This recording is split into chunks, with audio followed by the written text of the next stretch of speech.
like it. You want a podcast like it? Podcast like it's 1999. Podcast like it. Just podcast like it. Podcast like it's 1999. Podcast like it. You want a podcast like it's 1999. Hello and welcome to Podcast Like It's 1999, the podcast where we talk about the films of 1999, hiding out on a roof here in 2022. I'm one of your hosts, Kenny Neibart. And I'm Phyllis Gove. And with us today, we're very excited to have Kyle Buchanan, the pop culture writer at New York Times. He has a column called The Projectionist. He also wrote a hot-ass fucking book, Blood, Sweat, and Chrome. I don't remember what the colon is, but it's about the making of Wild and True Story of Mad Max Fury Road. Making of Mad Max Fury Road. I haven't read it, but I have read the excerpt. That was the excerpt was great. It's a great book. It's horrible. like a legit great book. Yes, I would also just say I love Hollywood books, and I love Australia. That's my new thing is Australia fucking rocks, and I can't wait to read this. And listen, interviewing Australian crew members is as juicy, as unfiltered, and as delightful as you would expect. How much time did you spend in Australia researching this book? I mean, hardly any, because I started writing it in the lockdown part of the pandemic. Oh, wow. So I wish I could have just gone there and rifled through everybody's shoeboxes of old stuff, and taken people out to bars and whatnot. But it had to be done mostly on Zoom. Can I don't ask a little more about the book? If you don't go mind. I never do this, but this book actually sounds interesting. So you went to lockdown like the rest of us, and being a writer, did you think about a bunch of different projects you can come up with, or is this something that had been percolating for a while? Or honestly, it's kind of both. In that, in spring 2020, my day job for the Times is covering movies, and they weren't coming out anymore. So I'm like, okay, well, what can I possibly write about since the release calendar has basically fallen apart? Drunk. Yeah. And I knew it was about to be the 5th anniversary of Fury Road. I had heard a lot of these stories sort of, through the rumor mill over the years. Maybe things that were alluded to by the stars when they first did press, but not really talked about. And then just also, it's a fantastic movie and there's so much to dig into. So I thought I would do a 5th anniversary piece for the Times. And out of that, there were so many incredible stories that I was able to spin a whole book from it. that's awesome. It's also just, I mean, for our listeners, anyone who's just a fan of filmmaking and just the undertaking of a film, it's a testament to that. It's also a testament to just, I mean, this movie just shouldn't exist. You know what I mean? When you think about, I think the Soderbergh quote of, I don't understand how they're not still making this movie and why people haven't died is just, it really is just a towering achievement in so many ways.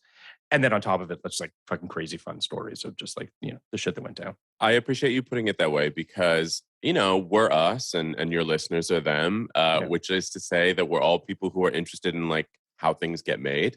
Almost certainly, right? Like I've always been transfixed by that. I love reading Wikipedia articles and books. There's a lot of really classic books about how difficult it is to make a movie.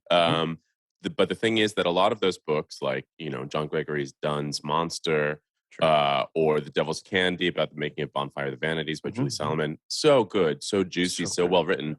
It's just that the movies didn't turn out great. And I kind of wanted to write a book about how hard it is to make a movie, because this is one of the probably top 10 hardest movies to ever have gotten made. But somehow, despite it all, or maybe even because of it, the end result is a masterpiece, which is even more rare. Absolutely. Yeah. I mean, it's very true that, like, generally speaking, and I don't know if you've heard this, Kenny, in writers' rooms that you've been in, but they say, you learn the most from the movies that don't work or from the shows that don't work.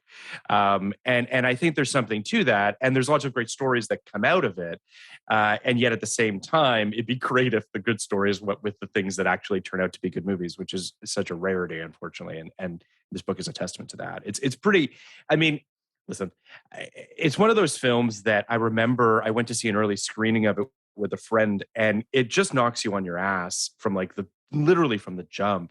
It's such a, Kenny and I did an episode last night for a different podcast on Moulin Rouge, which is similarly a film that's just like the vision of this thing. It's like get on the ride or don't bother being here. Yeah. And this movie, Mad Max, is just it's such an aggressively, artistically unlike anything.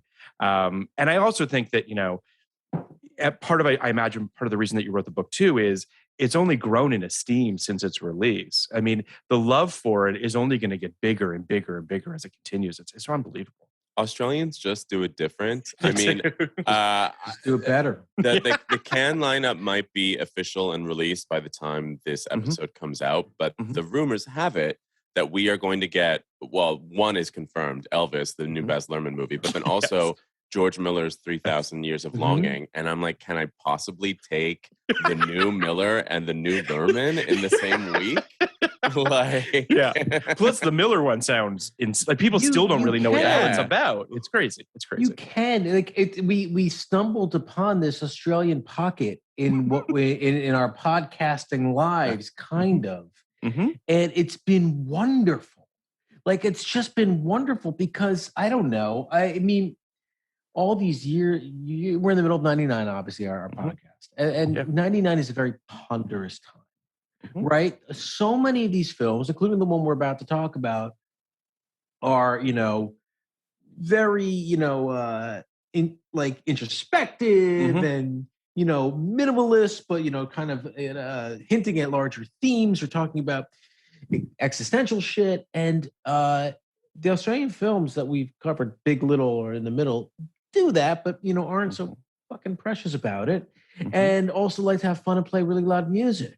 So I really love that about I love the maximalism of some of this stuff and the maximalism of emotions, maximalism of visuals and sound and all of scope and it's really, really wonderful. So I'm thrilled that there's a new George Miller that sounds like one of the big Millers. He does some smaller movies that it just feels like, why are you wasting your time? Like a Lorenzo's Oil. Oh, I love Lorenzo's Oil. I mean, it's one of the most eclectic resumes there is. It is. Yeah. But, it's also fascinating vis-a-vis the movie we're about to talk about, Following, because George Miller and Chris Nolan basically both started with their very first movies, shooting them essentially guerrilla style for incredibly little. And the return on investment, I mean, literally in the case of the first Mad Max, it was a financial return that was in the Guinness Book of Records. But obviously with Chris Nolan, the Following was not a huge blockbuster by any means. It obviously set him up to make them, and it's fascinating to see the ways that they have taken that guerrilla beginning and blazed their own path through Hollywood tentpole filmmaking. Absolutely. It is funny that, they do have similarities. They don't have similarities necessarily stylistically, but they do have similarities in terms of scope, in terms of just the enormous undertaking that they sort of, the filmmaking undertaking of what they do. There really is no one doing what Chris Nolan's doing. Both these guys invent new techniques with every film they make. Yeah. And they so many big budget studio filmmakers just take the money and do the best they can with what they have. But these guys are always pushing the medium, which is why I love them so much. I really do love Christopher Nolan. I really think he's an incredible filmmaker, even if everything he's done doesn't quite work. And they both love practical stunts and effects which we for love, the most part. Yes. They also both love Batman. I mean, George Miller came very close to making Justice League. So he did. With Armie Hammer as Batman. Yes, I will say though it's clear that that George Miller likes Warner Brothers more than Chris Nolan at the moment. Well, that changes depending on what you're asking. I was just going to say Chris Nolan has never sued Warner Brothers. That's true. George Miller has twice. So that's actually I think they'd have a lot to talk about. Yeah, they have a fraught relationship with Warner Brothers. Both of them do for sure. I it's interesting. I think that like. I would never have thought to compare them, but this, just the confluence of your book and everything does feel they do have a lot of similarities. This movie that we're about to talk about following was Chris Nolan's first theatrical release, although it's barely theatrical length. I think it just ekes over. And I don't know that it ever had a full-on theatrical release. I mean, did it? Because I know it made like $50,000. Yeah, I mean, it's one of those things that's interesting, and why I love that it's on this podcast is because when you Google it, it says 1998. It does. It's astounding to me that Google has such accurate information for everything except movie release dates. Yeah, it's bizarre. Which you wouldn't think would be so hard, but they're like, oh, in 1998, it was at the San Francisco Film Festival, so that's when it came out. No, it came out in 1999, but minimally so. I didn't see this movie until after Memento. Mm-hmm. Correct. Same with me. This is one of those. So for context for our listeners, it came out April 2nd, 99, I believe in like 2 or 3 theaters. So to say that it did have a theatrical release in 99, but again, as I said, it made about $48,000 on a $6,000 budget. This movie looks unbelievable for $6,000. I mean, truly, it's unreal. There's no way it only cost $6,000, but okay, sure. I mean, even if it costs $10,000, even if it costs, it's true. It's like it's an unbelievable looking film. It revolves around a young writer living in London. He follows people in the hope of using their lives in his novels, but the hobby becomes an obsession, and he soon finds himself going further than he intended. It's got 81% on Rotten Tomatoes from critics, 85% from audiences. I do think that this movie, watching it again, I had not seen this film probably since 2000 is my guess. I mean, Same. it's been probably over 20 years since I watched it. It is so baby Nolan in so many ways. It's crazy. Like in terms of the tricks and the things that he does, it's just like, it's all there. Like the template's all there. It's all there. It is a skeleton key to everything about him. Yeah. All of his motifs, all of his obsessions. It is actually really wild to go back. And especially because, it's a nonlinear movie and he loves to play with time. Yes. You can't help but while watching it, make these associations in a very nonlinear way yourself with all these other things that he's done over the course of his career. It's truly wild now It to really go is. back and watch it, knowing what he's going to go on and do. There's also something, I'm watching the Sam Raimi films along with the Blank Check miniseries that's happening, and as we speak, and it's so rare that you see a filmmaker fully formed from their first film, right? Like Mad Max is a perfect example of that. Evil Dead is a perfect example of that, of just like filmmakers, and this is too. And it's like the greats are the people where you can see that from the ground, like right out of the gate, these guys know exactly what they want to say. They know how they want to say it, and they sharpen that tool as they continue to sort of go down this road. It's pretty amazing. Also, I mean, another way to look at it is some directors tell the same story over and over, just with different ideas, different settings, but kind of the same interests and obsessions. And Nolan absolutely is one of those people. Yes. I would actually argue that Nolan, all of his strengths and all of his weaknesses are on full display in this film. I'm curious to hear.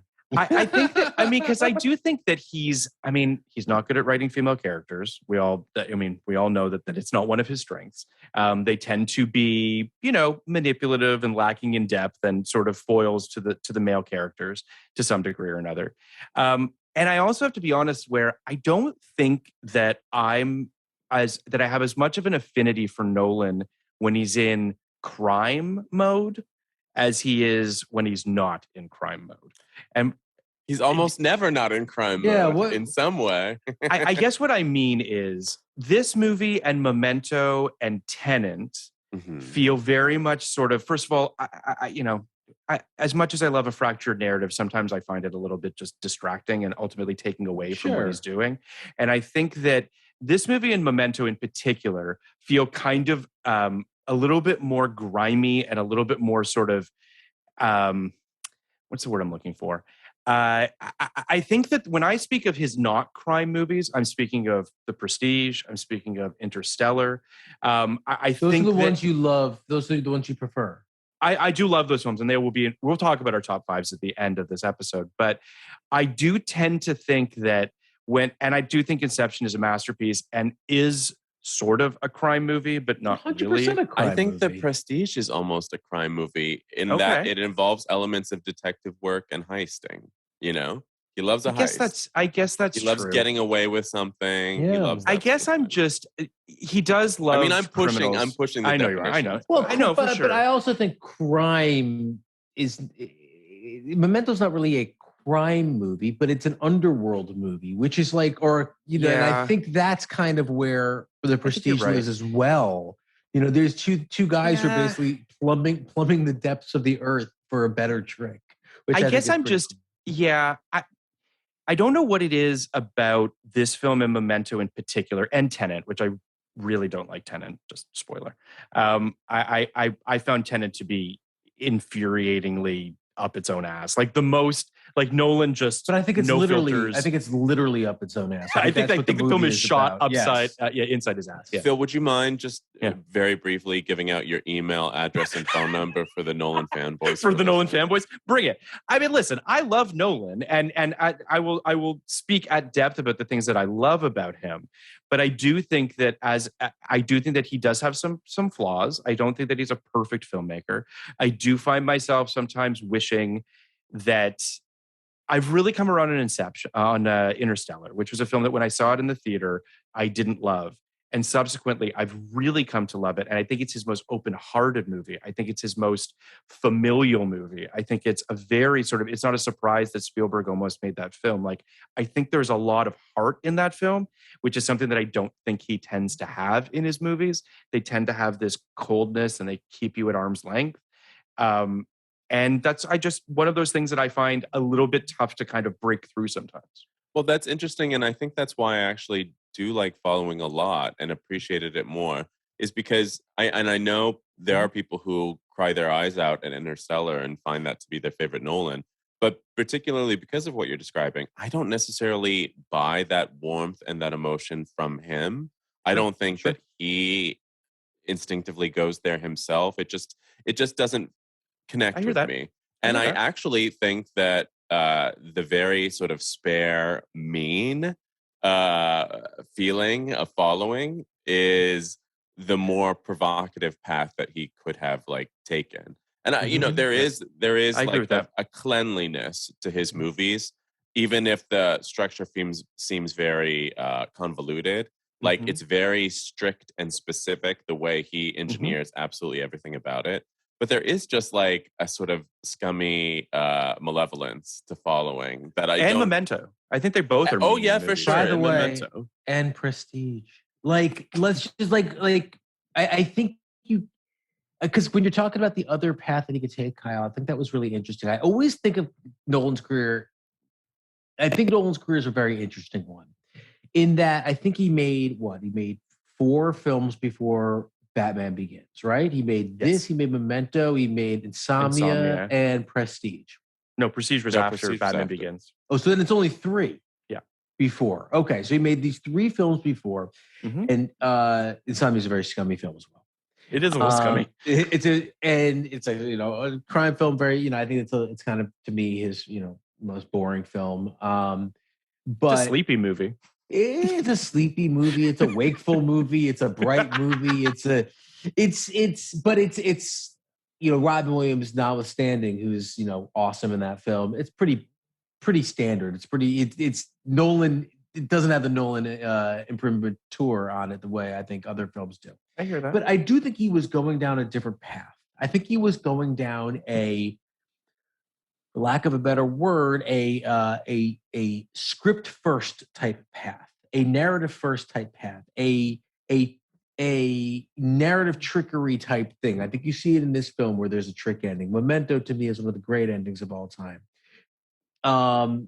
Insomnia is pretty standard, but I think part of the reason why I thought Prestige might be first is because don't forget how Prestige, the reveal of Prestige, not the twin reveal, pretty nihilistic. Yeah, the Hugh Jackman reveal, like, it was so devastating to me, this idea that this guy kills himself every night, and for his art, I think that's right there on the page, but. Taking Batman Begins and then taking Dark Knight and taking Dark Knight Rises, doing what he did with that, set him off on this different route where he no longer can do, I think, the smaller type of narrative trickery, hiding the ball thing, the prestige thing that he was kind of destined to do. Now, there is a little bit of that in Inception to some degree as well. But it doesn't really feel like that kind of film to me. Well, it's funny that you say that because the recurring line in Following is you take it away and you show them what they had. This is what's said to our protagonist by Cobb, who's the Interesting name. Yes, a name that comes back in Inception. And he's the thief that our protagonist kind of like falls under the sway of. And, he likes to just basically burglarize these apartments and take things, not for any specific reason, just to kind of psychologically mess with the people who live there. And, if he gets something he can pawn off, all the better.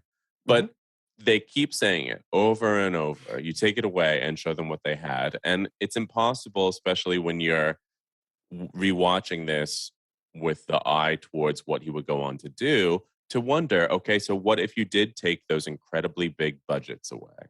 What if you did take away the convoluted, twisting sound of time. mixes? Yeah, sure. No, well, the twisting in time, there's no taking it away. He will part with that under no circumstances. But if he didn't have the money, the bells and whistles, the sound mixes, the everything else, what kind of movie would he make? Would it be something more spare, quick, dirty, mean, like this? Can he go back to that? Because, we see a lot of big filmmakers who, you can paint with that auteur brush, but also have a lot of experience making big budget Hollywood films. I'm thinking of Alfonso Cuarón doing Roma and Kenneth Branagh doing Belfast, where these are ostensibly the smaller black and white personal movies. They still cost a lot. They still have a lot of stage work. They still build this grand thing for me. And they still have, to my mind, really outrageous, oppressive sound mixes. Like these people, like you can't take the director out of Skywalker Ranch to do his sound mix, even if it's a small, intimate movie. Like, a drop of water falling from the eaves in Roma would land on the ground and you would think it was a Michael Bay movie and an explosion was going off. I found that really obnoxious. And it goes to show that even when a lot of these really big directors return to their roots or strip themselves down, there's some trinkets and bells and whistles that they simply can't part with. And so I do wonder if you took away Chris Nolan's budgets and you did force him to work without those things that he's become accustomed to, like that impenetrable sound mix where dialogue and music are all on the same level, what would he make? Well, that's actually, I love that about modern Nolan. I love I love the sound of modern Nolan films. And it's funny because he would only do that if he was forced to, right? Yeah. And the guy who was forced to do that, which I think is interesting, was M. Night Shyamalan. Where he really was, everything was taken away from him. He was forced to go and make the Visit. The Visit, The Visit, and he was forced to make some low budget stuff. And he really did return to his roots. So I do wonder what would happen if Nolan failed like 4 or 5 times in a row. And, or maybe the circumstances aren't his failure, but the lack of room in the marketplace to make the movies that he wants to make. He is one of maybe 4 remaining directors who can make original high budget studio movies, sci-fi films, or even one that isn't sci-fi. I mean, Oppenheimer right now that he's shooting, I know there's so many jokes about who isn't in this movie, but that's kind of the point, is that nobody gets to make a really big budget period drama biopic. And so he's got to fill it with every movie star on Earth to make it feel like as much of an event as the Spider-Man film. It's interesting. As I was watching Following the other day, it kind of made me think about Soderbergh. Made me think about The Limey, which is a 99 film as well. And there's a lot more Soderbergh and Nolan in the early days of Nolan than I really kind of picked up on before. I think about this and Memento in particular do feel like there could have been a Soderbergh path for Nolan as well a little bit. And did Soderbergh produce Insomnia? Am I crazy? I feel like yeah, he I might have. think he was he involved produced with it. that because Insomnia is a remake, so he Yeah. probably came on board early and maybe even mold directing that. And that's interesting too because Soderbergh is someone who very purposefully will take away all his toys Yes. and say, "Well, what if I did have to make a micro budget movie? Just to kind of keep himself sharp." Yeah, and I think that we're obviously big fans of Soderbergh, Kenny and I, and I think he's a really special filmmaker because of that. The ability to kind of separate himself from his art a little bit, to have a little bit of perspective, to want to challenge himself. I mean, listen, I'm not suggesting that Nolan's not challenging himself. I'm sure that he is in terms of the He sheer certainly size. is. He certainly is. Yeah. But it is interesting to think about what a smaller Nolan film would feel like today. Well, he has. This is going to sound maybe stupid, but to what you said, Kyle, he's one of maybe 4 filmmakers who can make a high budget studio film that Yep. gets that 120, 150 budget, right? Mm-hmm. He almost has a responsibility to make those movies right now. Sure. I think he feels that. I think there was maybe something distastefully messianistic about the way he treated Tenet, Mm-hmm. and the way he played chicken with movie theaters. Like, you stay open. Yeah. We will eventually put this out, Yeah, I think that It was distasteful, if I'm being completely frank. Well, it screwed over a lot of those theaters also. But anyway, keep going. Sorry. It is, and it was uncomfortable, and it wasn't the best look of all time. But as someone, who, it's not that I bemoan IP, I try to make IP things literally every day.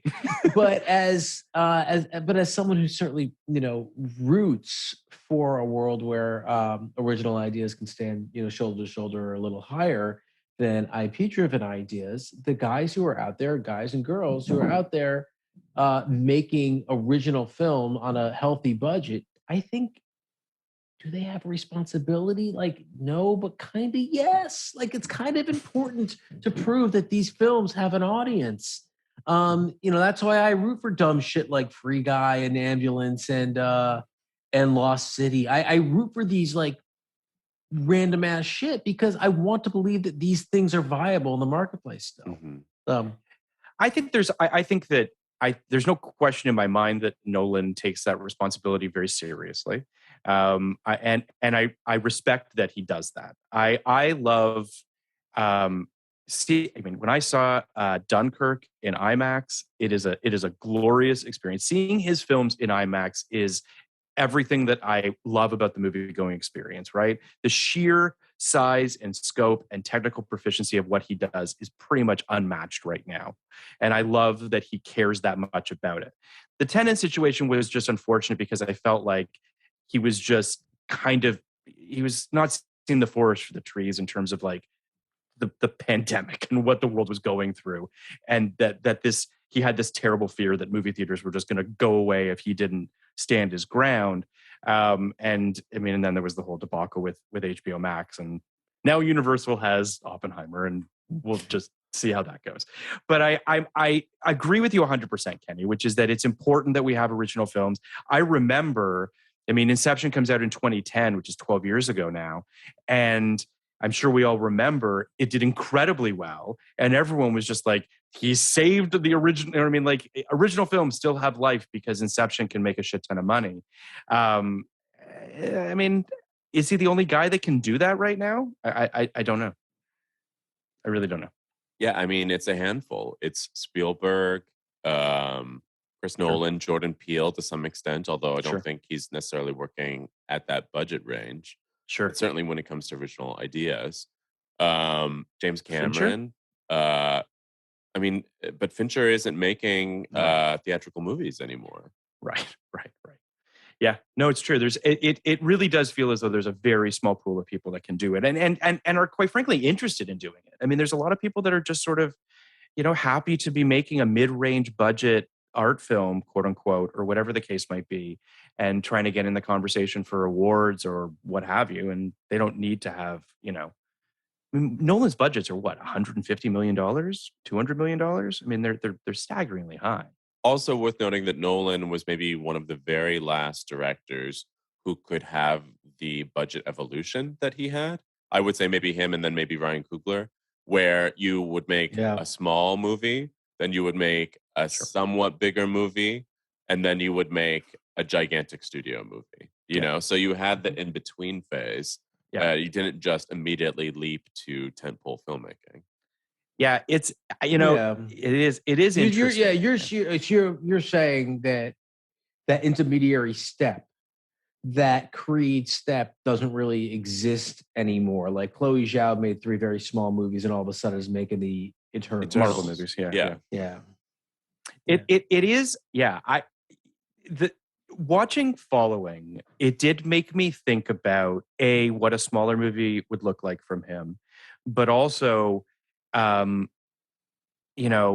he's even capable of doing it anymore. And that's not a shot against him, but I just don't even know if it's even of an interest to him. Like, is it now just he has to make $200 million movies? I don't know. Well, yeah, I mean, I found it really fascinating to rewatch, and I actually made 2 lists. I made lists of all the things that are extremely Chris Nolan about it, and then all the things that were actually kind of unique to it. And you wonder, did those get drummed out of him, or does he still have those in him someplace? You want to share those lists? Yes, I do. Please. Okay, so the things that are unmistakably Chris Nolan, we've talked about some of them. You know, the nonlinear storytelling, the fact that there's sort of an existential heist. The object isn't important necessarily. It's about, what it creates in the characters. There's literally a Batman sticker on the front door. I saw that. And there's a character named Cobb. Very interesting to go back to that name, especially in a movie where the other characters really aren't named for Inception. Then there is also a Chris Nolan trademark that I'm really fascinated by, because I wonder how conscious he is of it, which is that in every movie he makes, there will be one character who has his hair and dresses just like him. He loves to make somebody go blonde. Guy Pearce blonde, DiCaprio in Inception, Aaron Eckhart, Robert Pattinson in Tenet, Tom Glencarny in Dunkirk. He loves blonde. He loves a middle part with a widow's peak. Yes. At one point, when I was watching Jeremy Theobald, who plays the protagonist, it was, I think, when they go to the restaurant right before they get seen by the woman whose house they burgled. And I thought to myself, I wonder what Chris Nolan looked like at the time that he was shooting Following. And I Googled him, and I found a picture of him with his hair and his outfit exactly the same. Wearing a suit.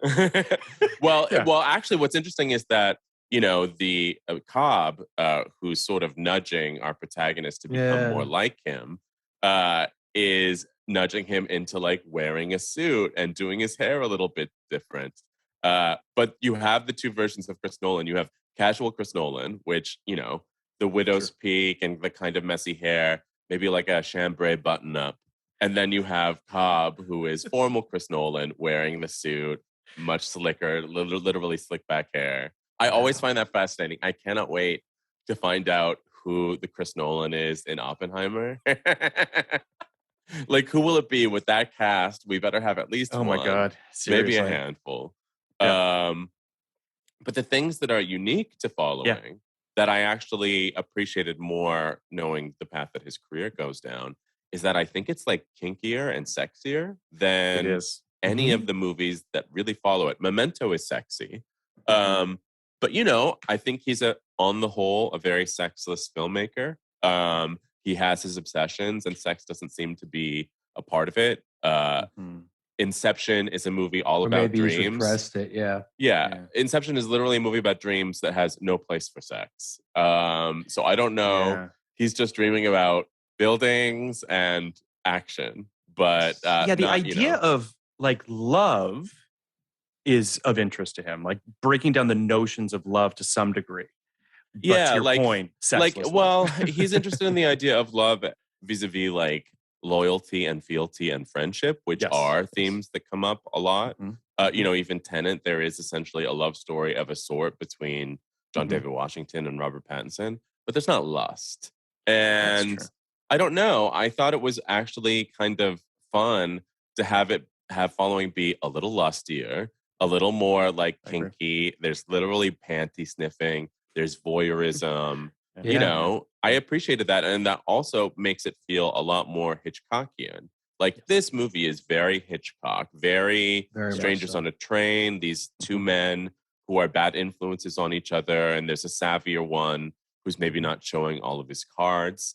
And it's interesting to go back because I do think that between that and Memento, that's essentially what I thought he would blossom into, is maybe a more Hitchcockian filmmaker than he became.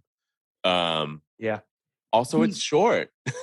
You know, I love it. It's so short. It doesn't waste any time. It's ruthless. And I feel like that is an underrated element of running time. I am not the asshole who always tweets, "Oh, why is this movie so long?" Like, fuck off. People will watch 10 hours of a TV show that they don't even like, and they lose their shit if a movie's 2 hours and 5 minutes, even if it's good. Like, calm down. But there is something to be said for ruthless efficiency. And the fact that this movie is so quick makes the entire vibe of it feel compounded. You know, it's nasty, it's ruthless, it's brutish, it's short. Good, you know, in every way. Like all those elements complement themselves. And then also a coherent sound mix. I love that.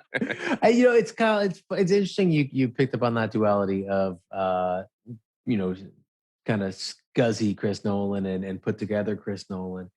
The Chris Nolan thing that I always pick up, I'm not the only one, is how much his movies seem to be about himself as filmmaker and as boss and as leader. And when you say these movies are about things like loyalty, fealty, and friendship, he might be the kind of guy who thinks those things are the same thing, right? A lot of bosses don't understand that the power dynamic means you can't quite have friends on your team, right? The ability, the leverage you have and the ability to let someone go means they're not exactly friends, but they don't really understand that. They think they are their friends. So I think you know, I'm always taken by the notion of Inception as how difficult it is for a director to make a film and wrangle all these people together. I think Prestige is, you know, what it feels like to die for your art night after night after night. I think that's always been kind of worn on its sleeve. I think you can even see elements of that in Dunkirk about leading people and, you know, into a somewhat unwinnable situation where you're going to be judged over and over again. So I think that it's interesting that he always puts these avatars for himself out there. What I like about this film is putting out the bad avatar too. You know, the pre-version, the one who just sits back and watches the action, turning into the one who becomes part of the action. And oops, look what happens when you become part of the action. Look how look what happens if you're not ready to play this game. So the other thing that I noticed that felt very Nolan to me was the score. It was very propulsive. Like immediately it is a good score. And it felt like right out of the gate, I was like, oh wow, like it almost has an Inception-y score to it in its own way, which I thought was really interesting. Who do you think the filmmaker is that he became, though? Because you know, people have talked a lot about Michael Mann being obviously a big touchstone for him, and I think that is. He talks, you know, a lot about Stanley Kubrick being one of his favorite filmmakers, but I you know, David Lean to some degree or another, just in terms of sheer scope. But, you know, is there a filmmaker that you thought he was going to become at the beginning and that he has actually turned into? It's an interesting thing because for as much as we've isolated some of his tics, trademarks, motifs, like the biggest thing he ever made, which was the Batman trilogy, I don't think necessarily has all of those in spades. You know, the Batman movies are not necessarily playing with time in the way that he obviously is interested in, but almost every other movie he makes is primarily interested in. You know, they're very clean for crime movies, for movies about Gotham City, which is supposed to be a shithole. Like there's I don't want to say sterile. Maybe that's too mean, but like, they're not messy, you know? So it's an interesting thing because again, we put him up in an A-list action, big budget auteur field that also, let's say, historically has included your Spielbergs, your Zemeckis', your James Camerons, but he is different. I don't think that he has the emotional IQ of those other people.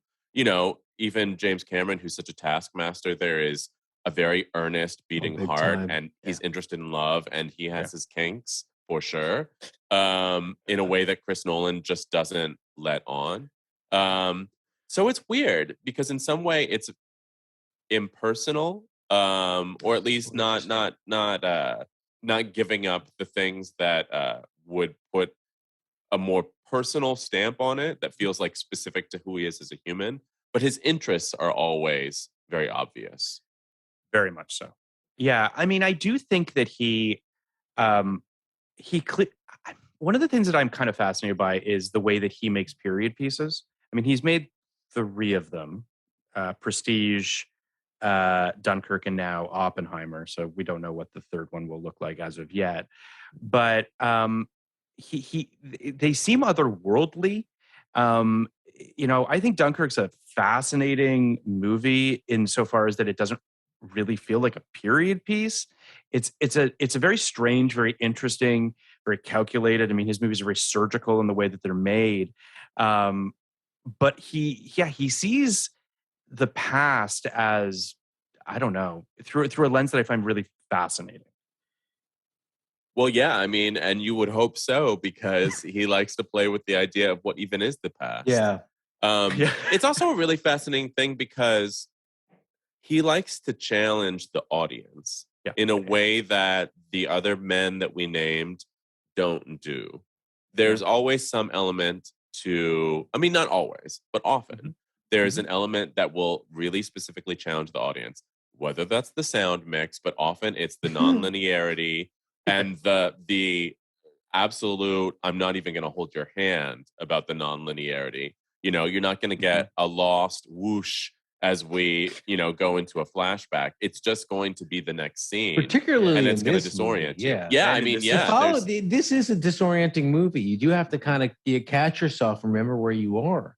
Yep. I think I'm trying to really kind of grasp why I go to a Nolan movie, a non-Dark Knight or non-Batman Nolan movie, and a lot of it is to kind of have my brain scratched a little bit, and kind of catch up with what he's doing. And I'm thinking, like, you know, in terms, frankly, I think Dunkirk's pretty boring, and I think a lot of that comes from a place where visually no one else could have done it, but thematically and narratively anyone else could have done it.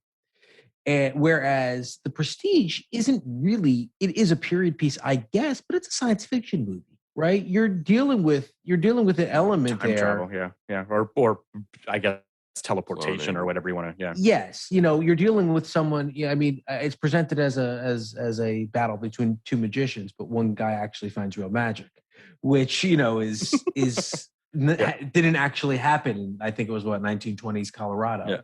So, but don't you think it's interesting? Not to cut you off, but don't you think it's interesting that he still grounds it in Tesla? Like, he still grounds it in some, because like Nolan was a mythical mythical creature anyway. Tesla, you know, obviously this was like 10 years before the Tesla Nikola Tesla fetishization thing. Yes. But there still is a little bit back there, which is, what did he actually know? What did he actually do? Like, what? But I just mean in terms of the way Nolan embraces genre, when he does embrace genre, seems to always be with some connection to reality and science and something like that. I guess he would consider it a little harder science fiction, but there's really nothing hard science fiction about it. I think he's just interested in how things work. Yeah. That's I think why he's often interested in a heist, because it requires that planning and see-through, but he's obviously interested in science and all these other things. He wants to know, like, literally, how does this work? And that probably does ground the Batman movies in something that's a little bit more realistic for good and for ill. Because it has to be workable. You know, the city that he's made is the least fantastical Gotham City in the big screen films.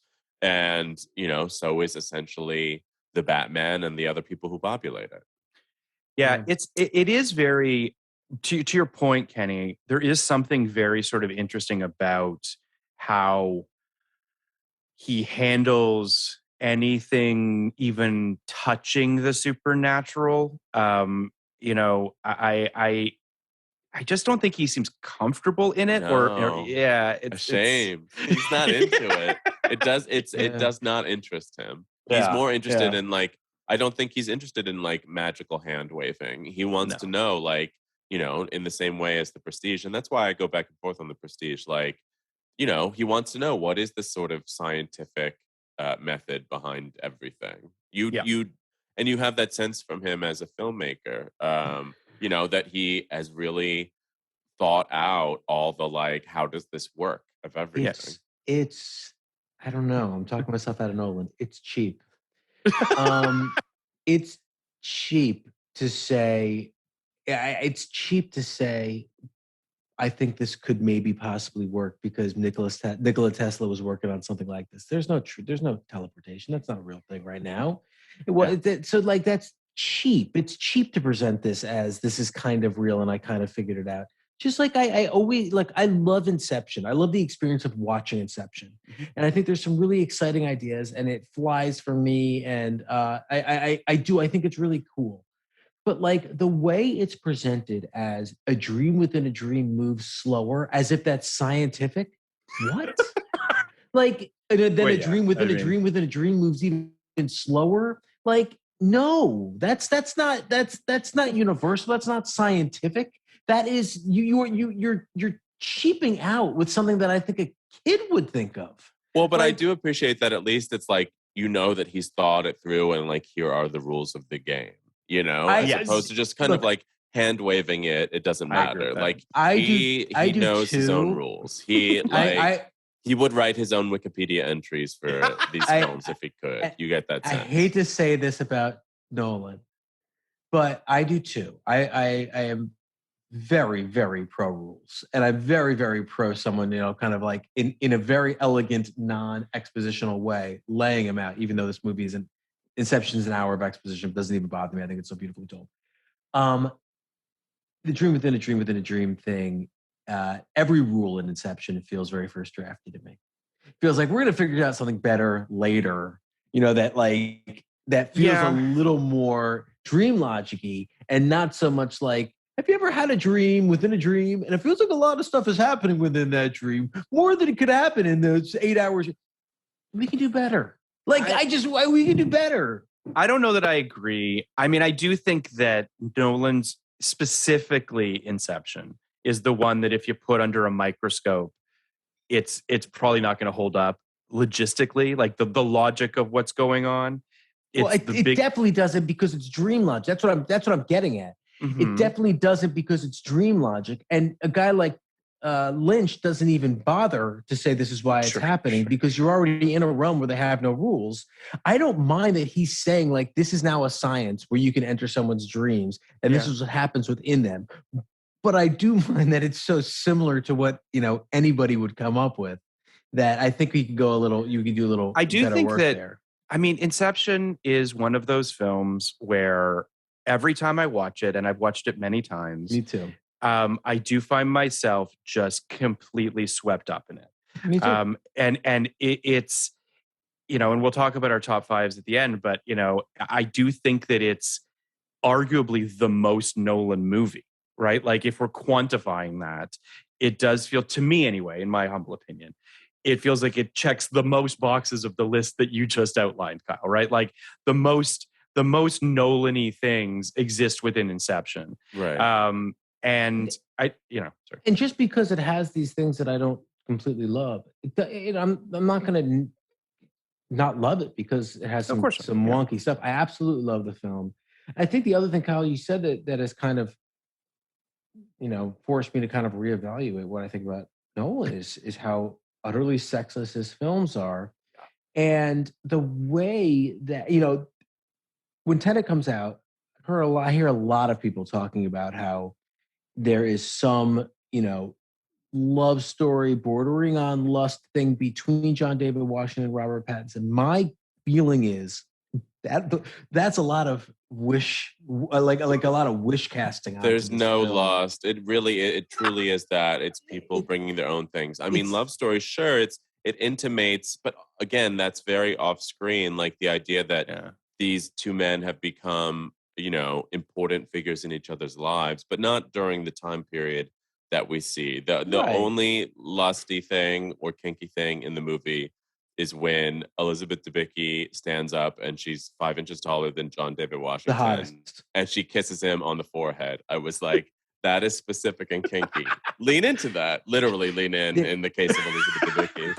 You know, like you mentioned David Lynch, and there's, you know, no better American practitioner of dream logic in movies. And, you know, his dream logic absolutely incorporates sex and kinks and just also things that don't have anything to do with action. I mean, all of the dreams in Inception are, you know, not just action set pieces, but action settings. And I know that it's an action movie, so of course, right? But also, like, there could be a little bit more. I mean, maybe this is what Chris Nolan dreams about. Yeah, I don't know the answer to that, of course. None of us do. But my sense is, and I always feel this way about David Lynch. My feeling about David Lynch, I said this on our podcast, is I don't think David Lynch has ever had sex.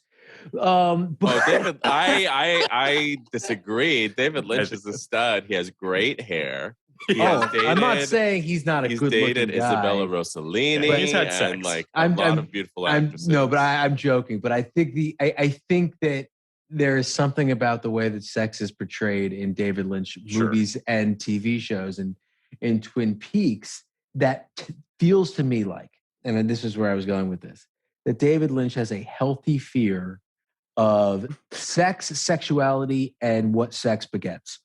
And my sense with Chris Nolan is that if that fear exists, or if that desire, or if that, you know, fascination exists, he has repressed it so far down that it won't even bleed out the edges the way, like, I don't have a really good example of no, but I know exactly what you mean. Yeah. Like, listen, a lot of filmmakers do this very unconsciously, and you can't even catch that with most Chris Nolan. That's what I'm saying. Yeah. Where people try to wishcast this idea of there's a love story between Pattinson and Washington, it just feels like, I know you guys want him to do this stuff, but he's not who you want him to be. He's a guy who, frankly, makes movies loved by incels, and there's a reason for that. Because these movies, because they're as repressed as he is. And Kenny, what's your address and phone number? I'm not afraid of these people. No, Kenny's definitely not afraid of these people.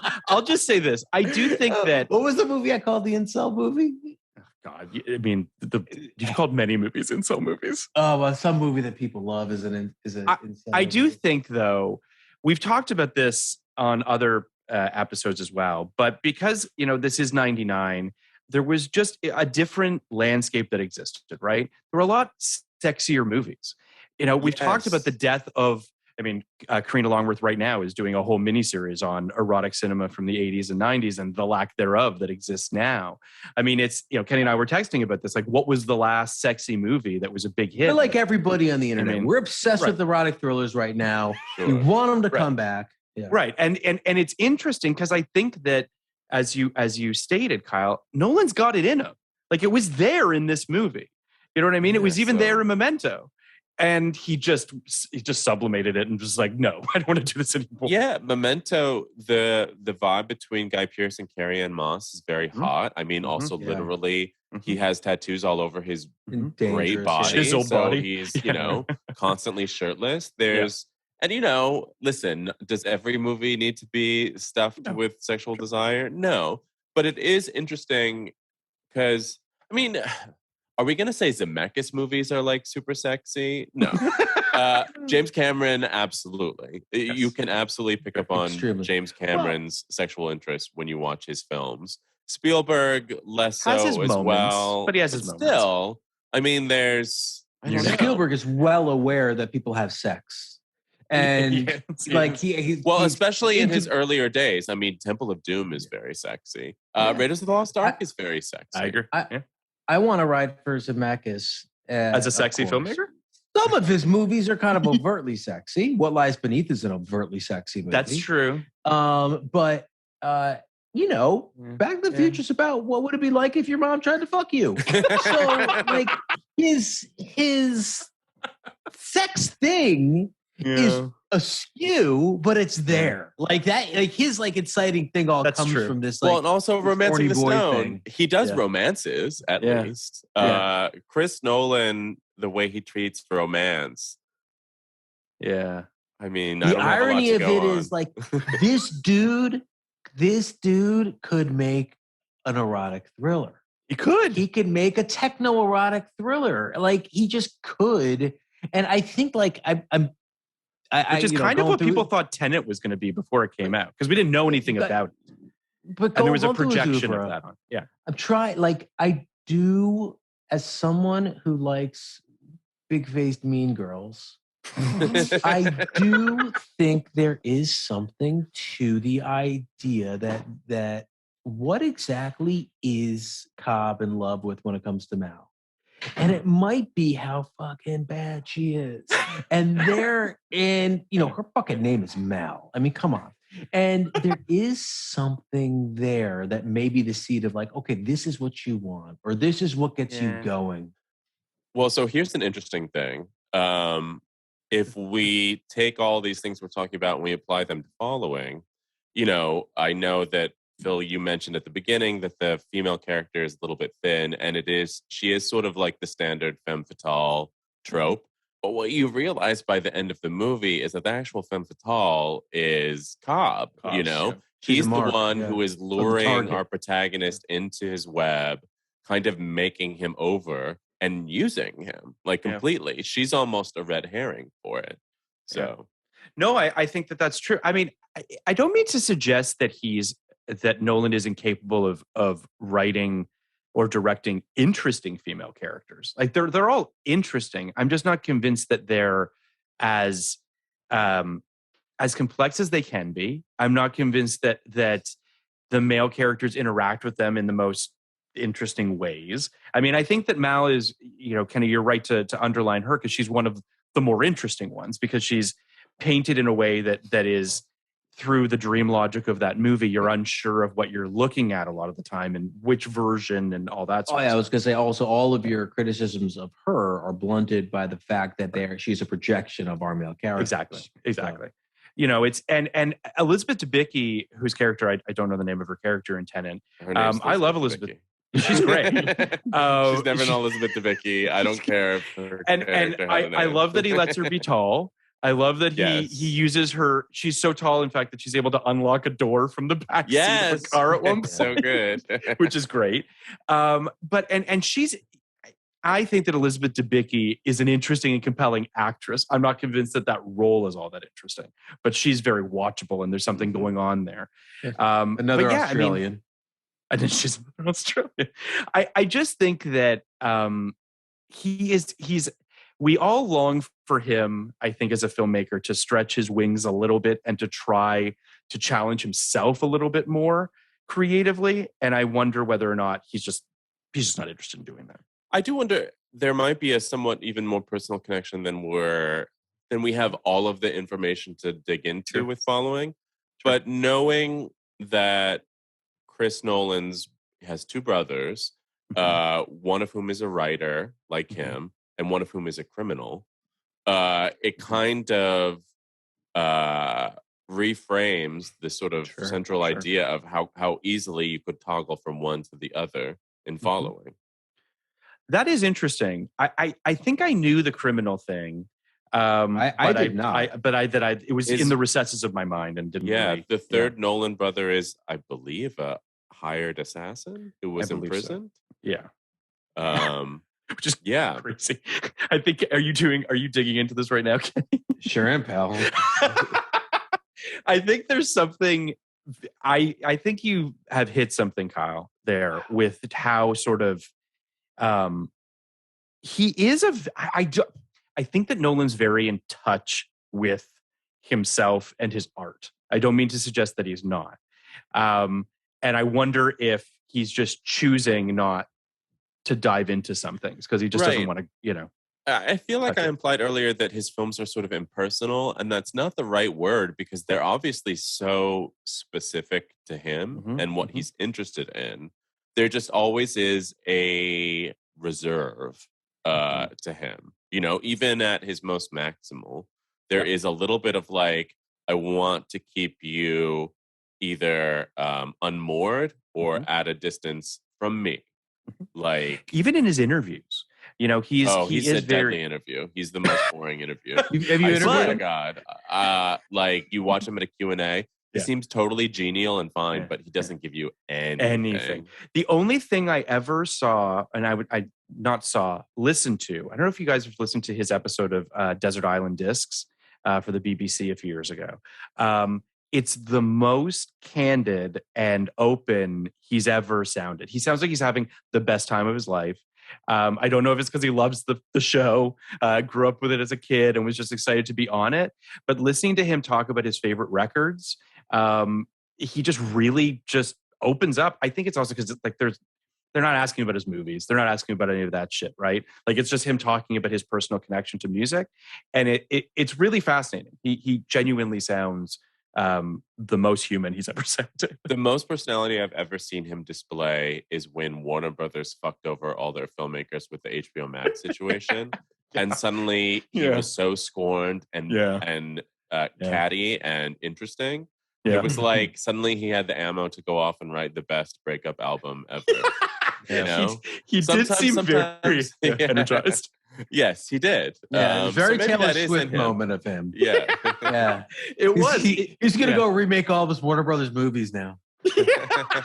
for Universal. Yeah. Yeah. It is interesting how that really did hit a vein for him in a way, like a nerve that he just, which I think talks about what you sort of goes into what you were saying, Kenny, which is how personal he takes this, that he does feel as though he's one of those people at the front of the, at the front lines for theatrical movies. And this felt like a front to him and what he stands for, and other filmmakers as well. And again, just to be, Kenny and I talked about this when it happened as well. And I was I continue to be a little bit frustrated by his lack of foresight and his lack of sort of thinking that it was scorched earth with the whole HBO Max thing.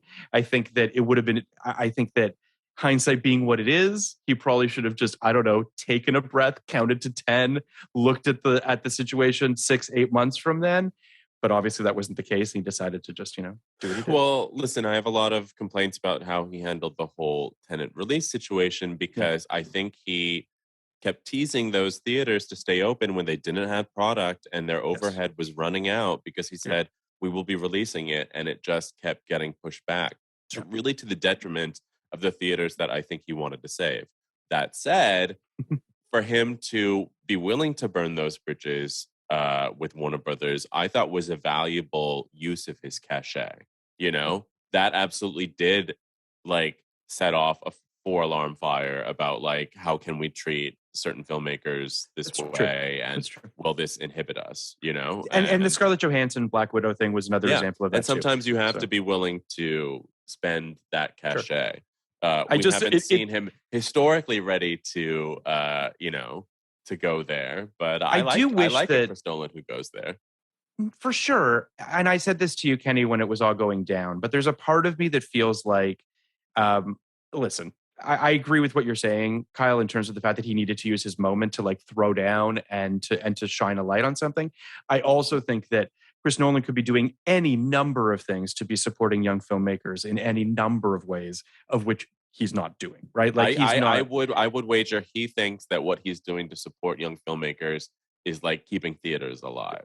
I agree with literally that. I think that is very valiant and important.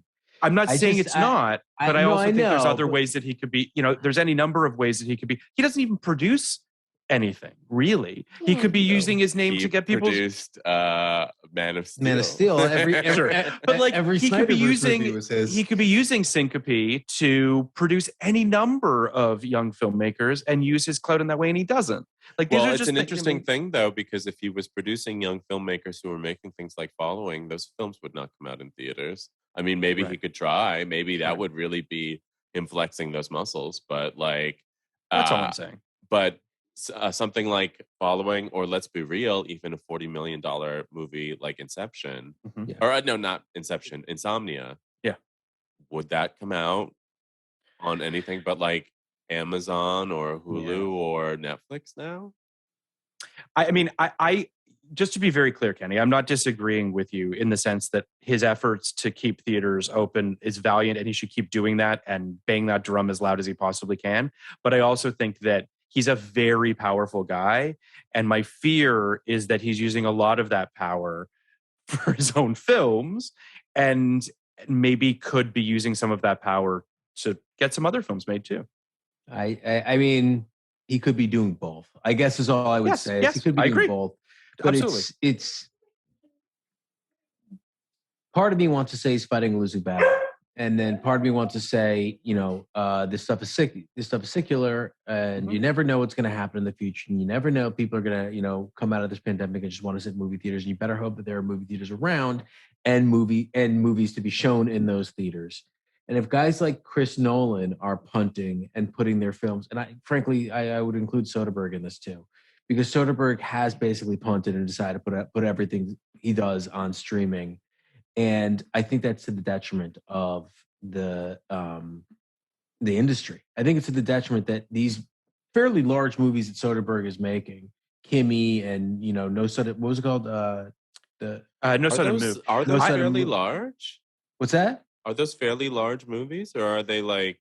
They're like No. they're the kind of things that I think would be. It's not even that. It's not even that those particular movies should be theatrical releases, though I think they should be. It's that he is targeting streaming services instead of making more movies like, I guess, a Magic Mike or a Logan Lucky. Well, Magic Mike 3 absolutely should be theatrical. Is he going to even direct that? I don't think he is directing right? it. Oh, is he? The Good only for reason him. they're making it is because he came to I'm Channing sure Tatum and that's like, going to be theatrical. I have an idea good for the him. third one. Yes. It's not. It's being made for HBO Max. That's I horrifying. hope, because I spoke to Channing Tatum for Lost City, and he's like, hopefully by the time we make it and they see what they have on their hands, we can work out something. But that's not guaranteed, and that is unfortunate because like the second Magic Mike movie is one of the most memorable theatrical experiences. I saw that opening weekend, and that audience, that audience was activated. That's a maximalist movie right there in the title. Yes. But I think that's kind of what I'm getting at is like, okay, so Soderbergh, the genius, has no problem making a film for 100 or for 500,000 and having it be, an incredible film, and he's going to be fine. But like, there's no more world where Solaris exists, and part of that is because he's not he didn't force that. He didn't continue to say like Nolan is, we need to keep these open because the Solaris doesn't exist anymore without something like this. And I think, I think to Nolan's credit, he doesn't want to live in a world where he can't make a Tenet, where he can't make Interstellar. I think that, a couple things come to mind in terms of the comparison between Soderbergh and Nolan. The first is that I think Soderbergh, listen, it can't be a surprise to you that the guy who made films continues to make films on iPhones and, was doing, Bubble back in the day and doing these small, weird little movies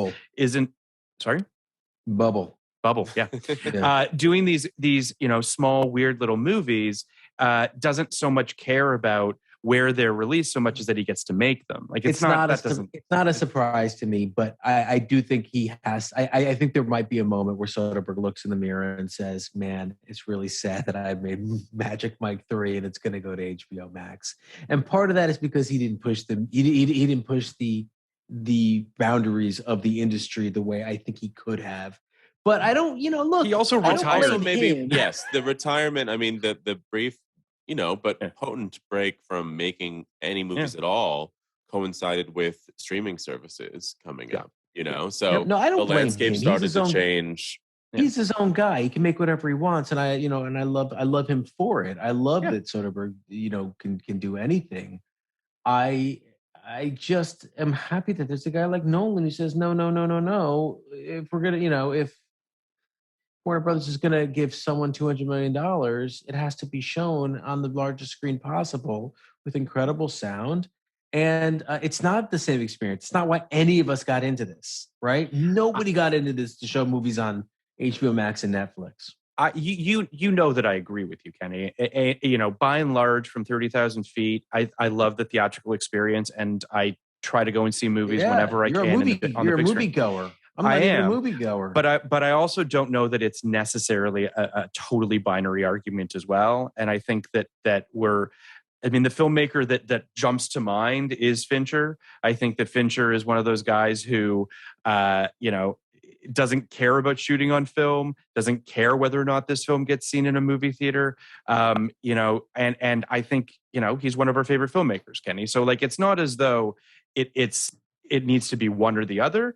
I'm not saying it's binary. I'm couching everything in I love Soderbergh and respect the road he's walking. And I respect truly,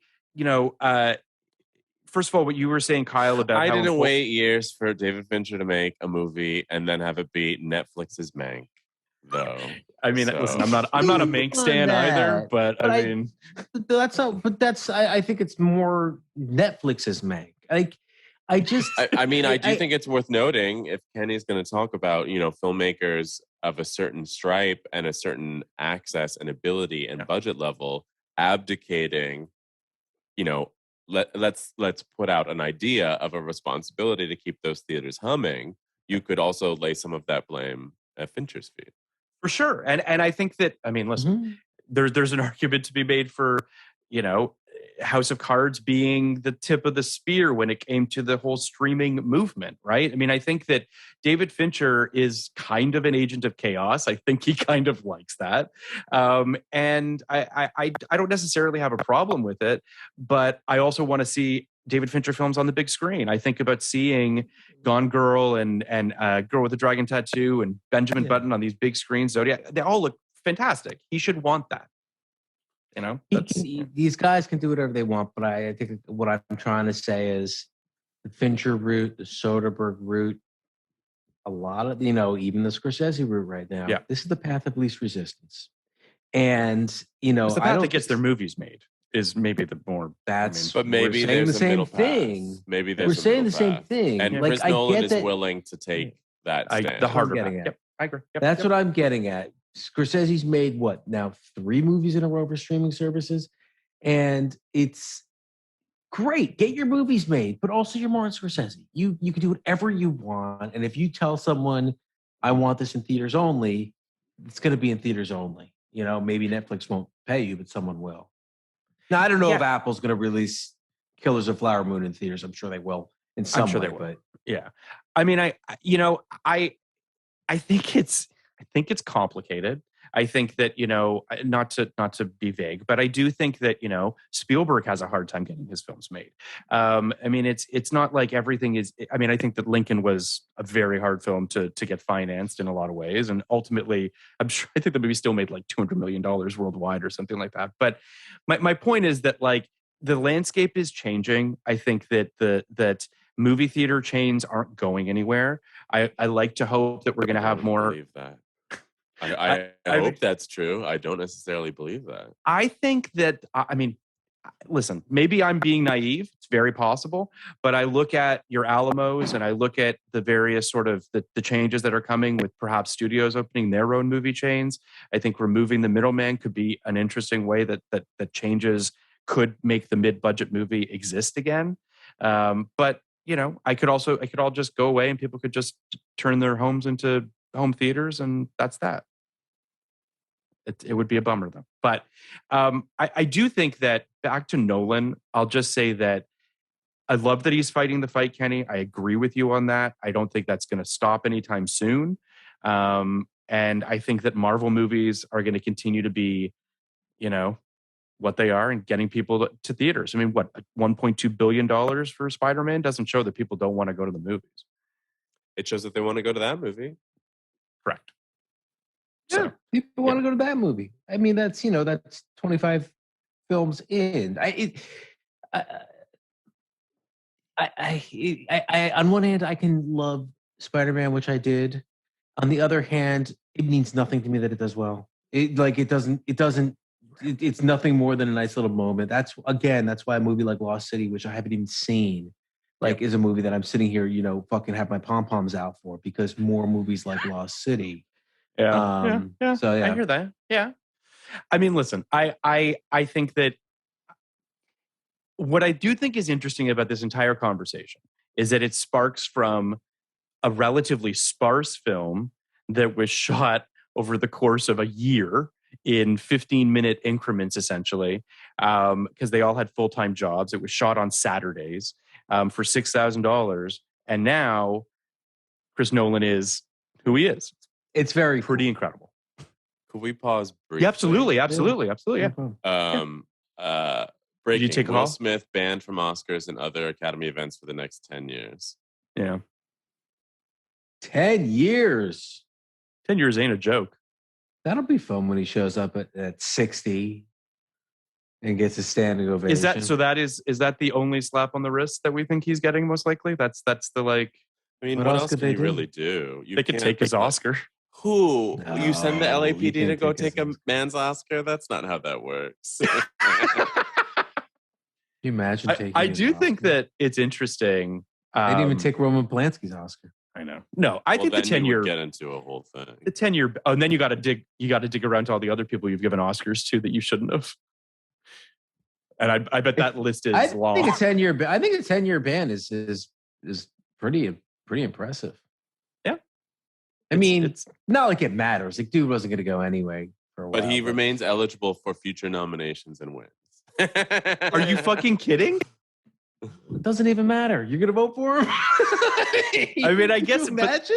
It's just funny that I guess that's true. You're right, Kenny. I mean, but I also just feel so he's out of the Academy. He can't go to the Oscars.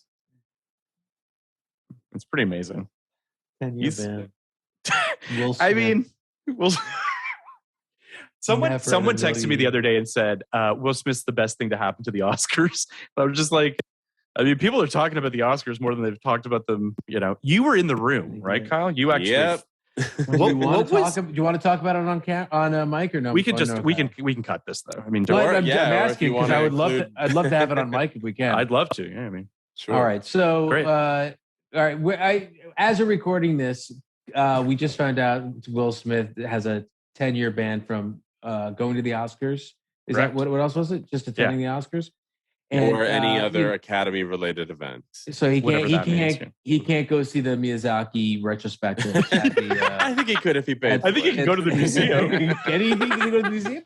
You think there's a picture of Will Smith taped up at the front desk? Yeah, do not admit this man. Yeah. And so we're just gonna pivot real fast because Kyle, you were there when it happened. How fun is that for us to talk to you about it? Have you spoken to anyone about it yet, or is this we're the first people? I mean, well, in my life, aside from your family, pretty much nonstop interrogation.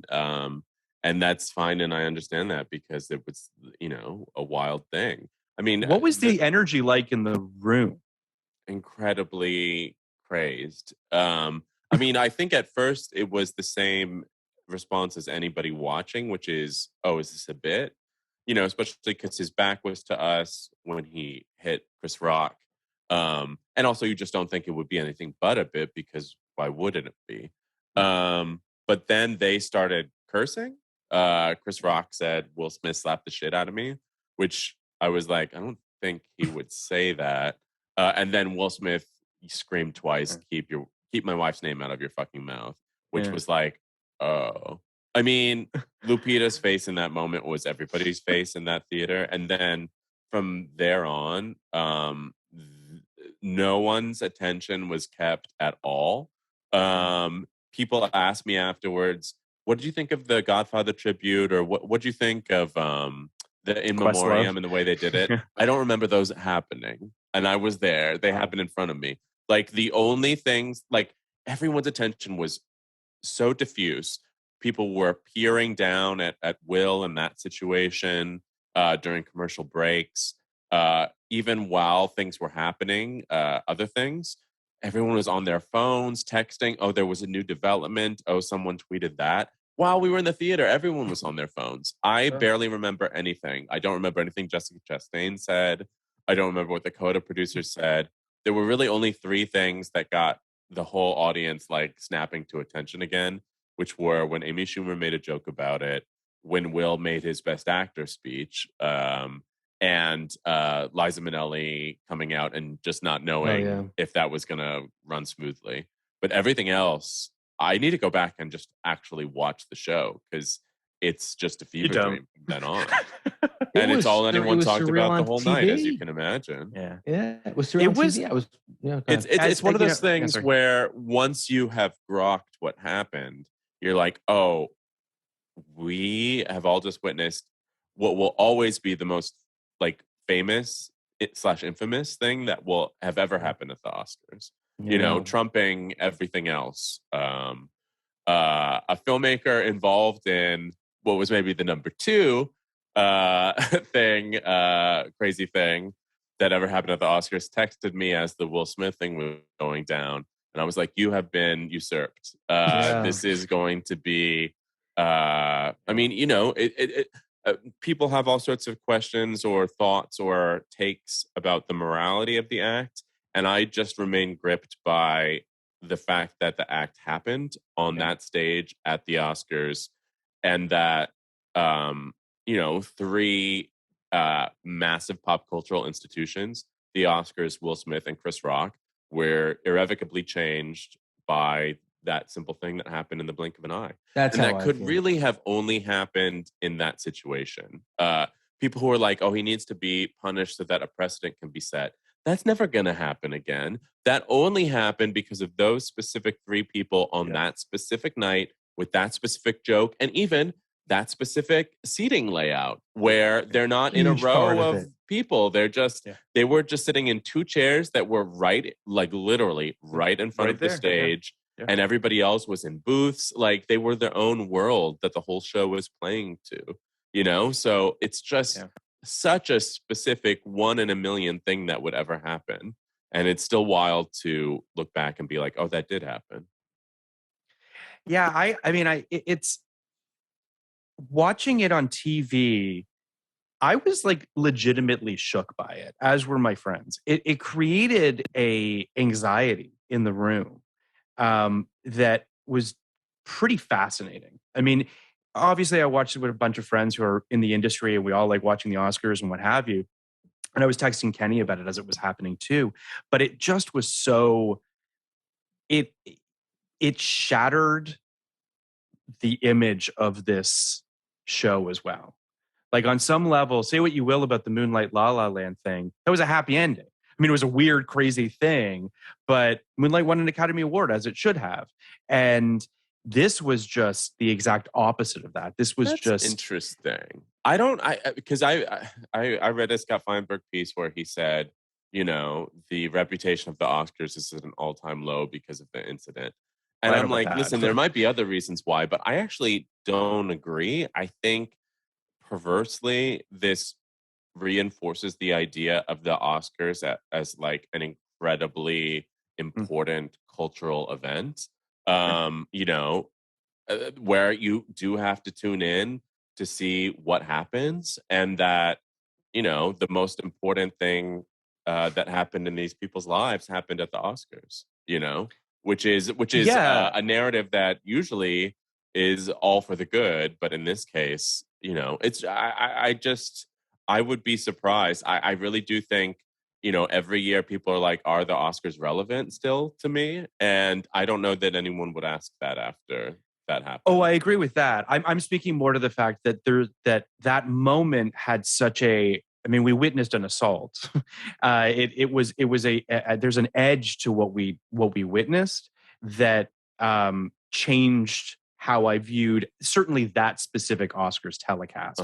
I don't think that it's, you know what I mean? There's nothing you're going to remember more than that happening at that Oscars telecast. But it's always been such a joyous thing, whether or not you like the winners or not. And I mean, that's all subjective. But like, it really kind of altered my perspective of the show to some degree. And I do wonder, you know, Kenny and I have speculated about this, you know, where do they go from here? What is, you know, what does it look like moving forward? But it's changed. I think something's changed. To me, it's such a black swan event. It means almost nothing. Into like I think they're going to proceed as if it didn't happen. I don't think it will really affect the show at all. I think they're going to continue to look back and say, you know, we had another lackluster show because the show was terrible, aside from the smack, and all the ideas were terrible. And if it wasn't for the slap, I think people would have said it was one of the worst shows they've ever done. And I think they're just going to retool it again. And I don't even think it'll make much of an impact in terms of the Oscars. Though I agree with you, Kyle, that like, you know, it does resituate itself as one of the like 4 or 5 American events every year that matters. That news comes out of that you need to know as soon as it happens. Yes, you know, exactly. Yeah. But mostly for me, it's just, I'm still not over that. That was so fucking crazy.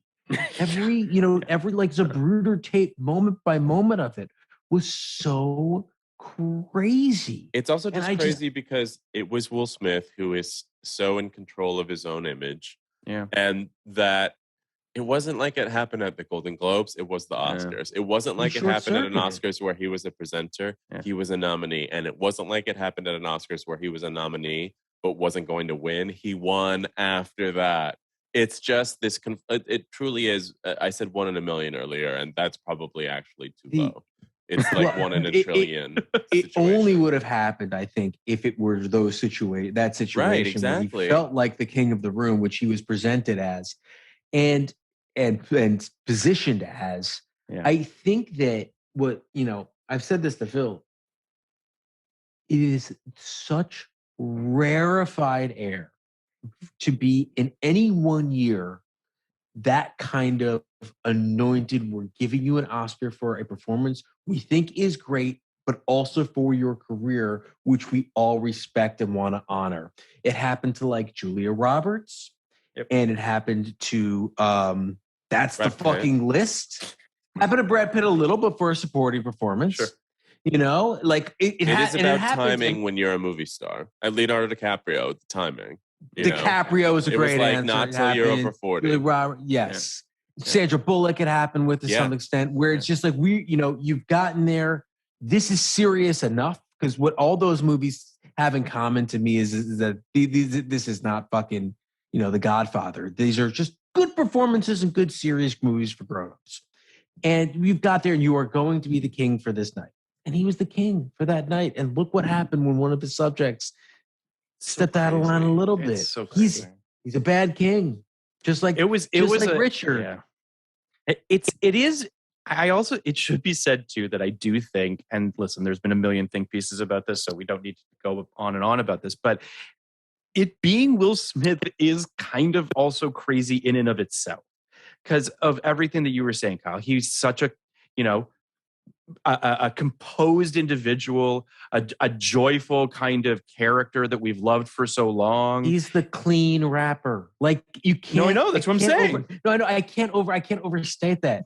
He's the Will Smith doesn't have to curse in his raps to sell records. Like it's crazy. And then this is the guy that does that. Is just it was such a shocking moment in so many ways. But listen, he got a slap on the wrist for all intents and purposes. This is what they got to do.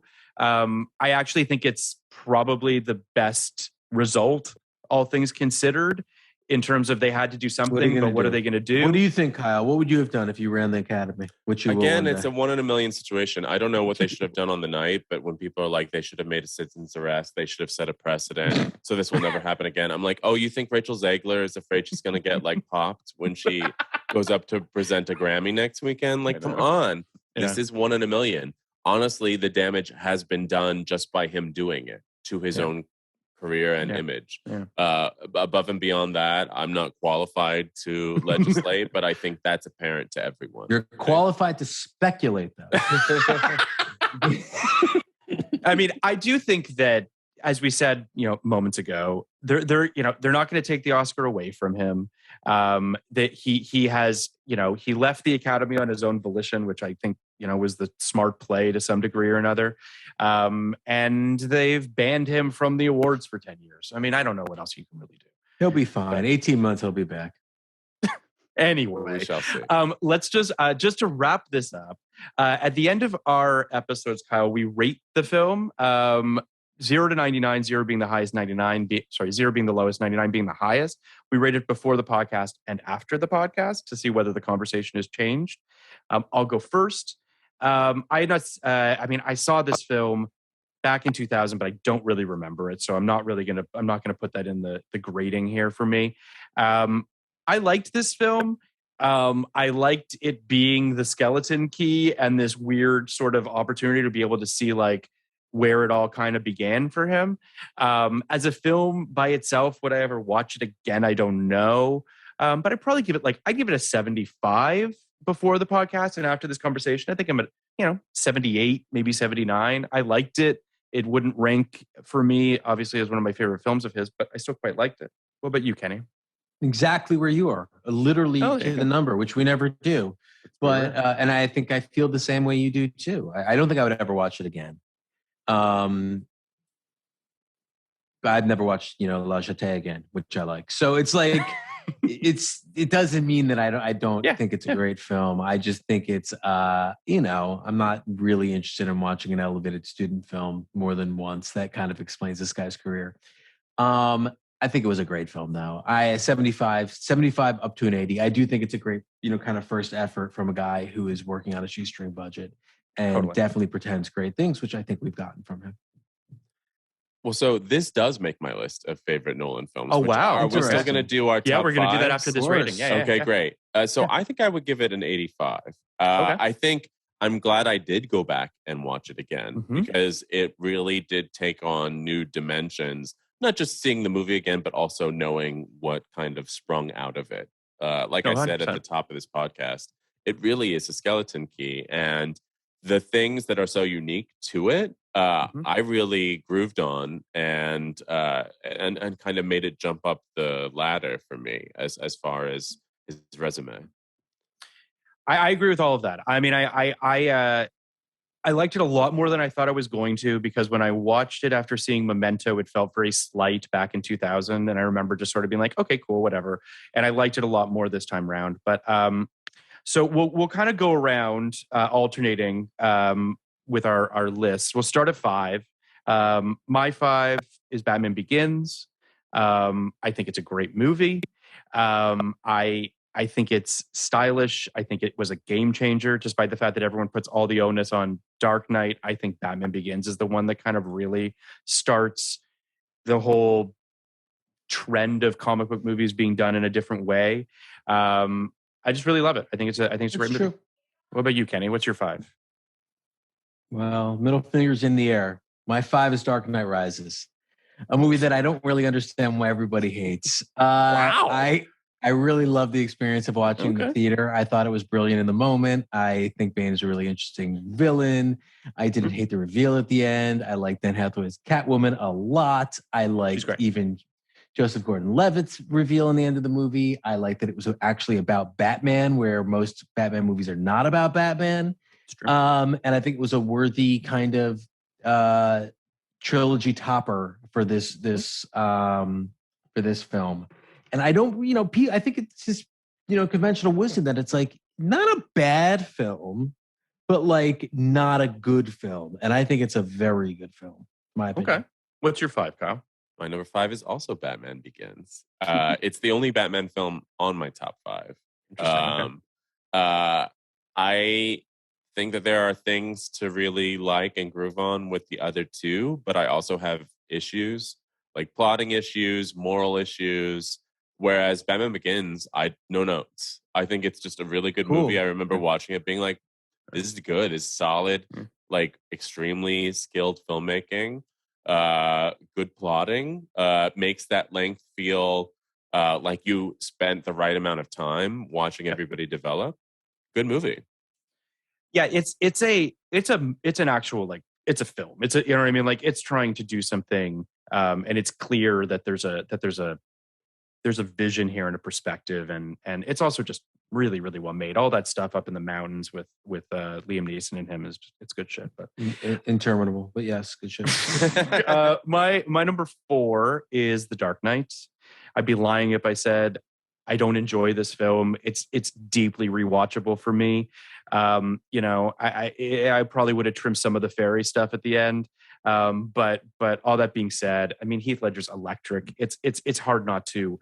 I remember sitting in the theater, and it was an electrifying experience. Everybody was just like, holy shit, this is everything that they hoped it was going to be when that card got turned over at the end of Batman Begins. And that's a rarity.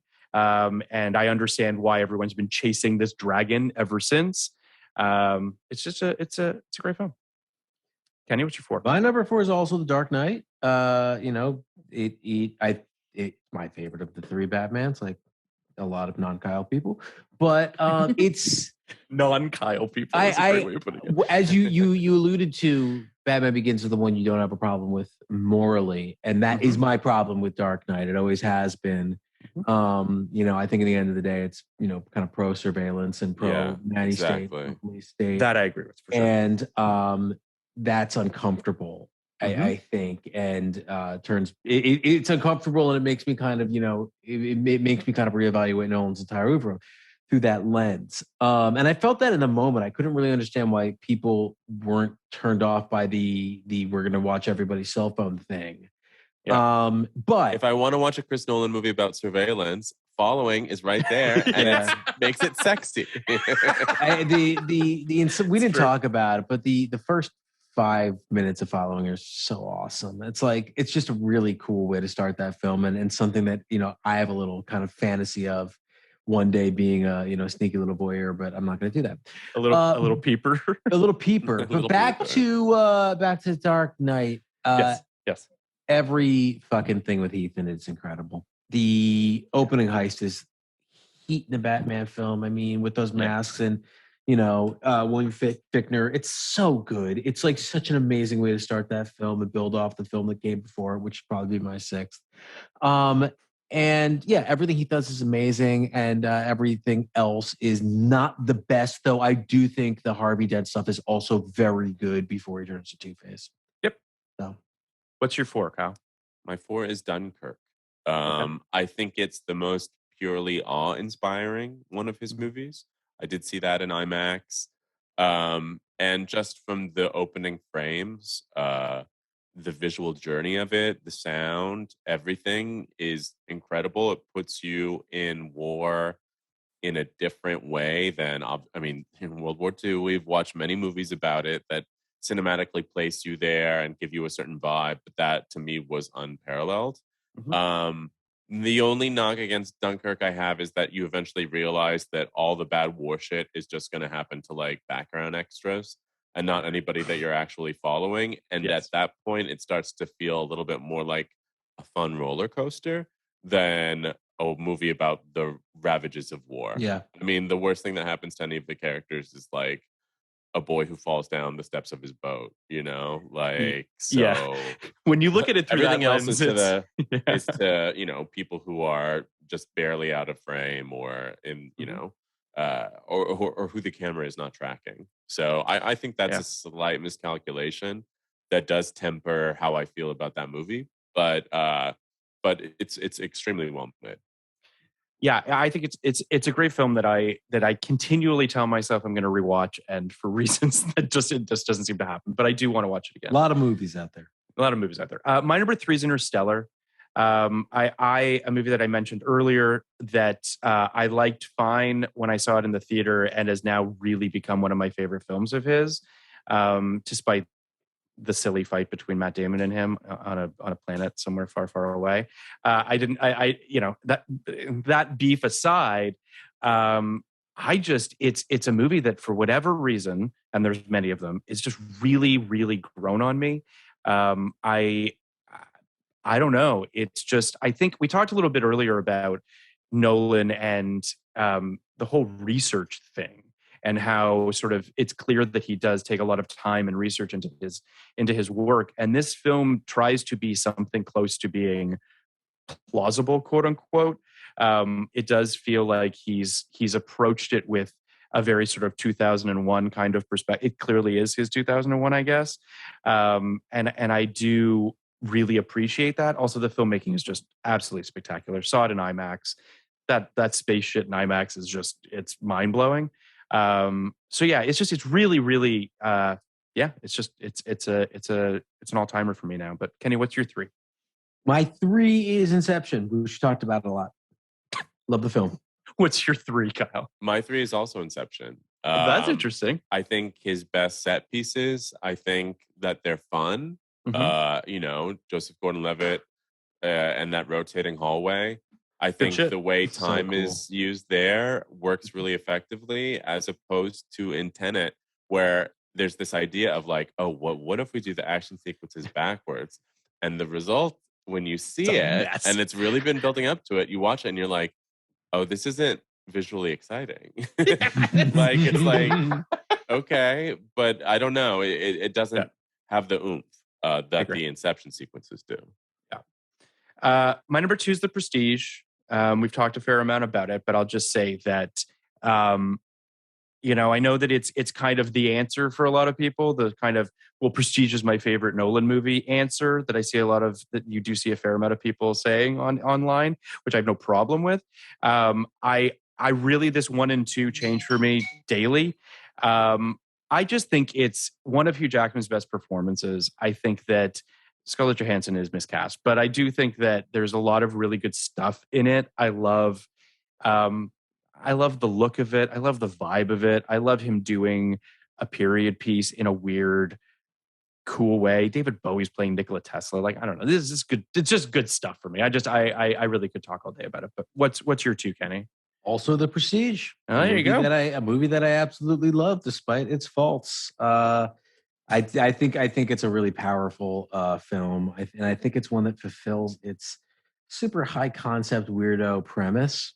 Yeah. Which doesn't always happen, when there's a premise that I'm so excited about that actually kind of fulfills it. I mean, The Illusionist came out at the same time, and I think this is 107 steps ahead of that movie. So, I love The Prestige. Number 2. What's your 2? My 2 is Following, for unlocking the rest of his movies, but also giving me a taste of things that he doesn't do anymore. That's cool. I like that it's that high on your list, Kyle. My number 1's Inception. It's just deeply, deeply rewatchable. It's the movie that when I have a hankering for Chris Nolan, that's the one I put on. I remember seeing it in the theater. It just felt so exciting. And all of your points, Kenny, earlier are completely justified. When I think about what's going on, I just say, don't think about that and just kind of allow it to exist. So that's my number 1. What's yours, Kenny? My number 1 is Memento. It's a no-brainer for me. It's one of my favorite fucking movies ever made. It's so, to me, for the budget, it's like revolutionary. I love the way the story's told. I love the way time is messed with. I love Guy Pearce's performance. I love the way it holds on tight to its central kind of animating idea and never lets it go, which is a hard thing to do when you have something like this, where it almost necessarily will fuck you up at the end, and it doesn't.